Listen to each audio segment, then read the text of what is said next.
I personally believe that there's a complete mixture. Like on the one hand, God is totally in charge of the world. You know, there's a rabbinic saying that a feather doesn't fall off a sparrow and a spider doesn't spin a web that God doesn't know.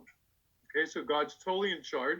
And at the same time, we're given all kinds of choices and we make choices. So on the one hand, I believe God's in charge of how long each of us lives. On the other hand, if you go play on the highway, you're going to get hit by a car.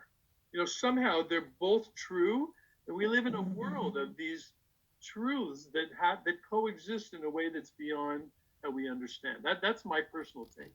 Like that, even in the Talmud, they talk about there's a rabbi who goes into this dilapidated building with his friend, and it was marked danger, don't go in.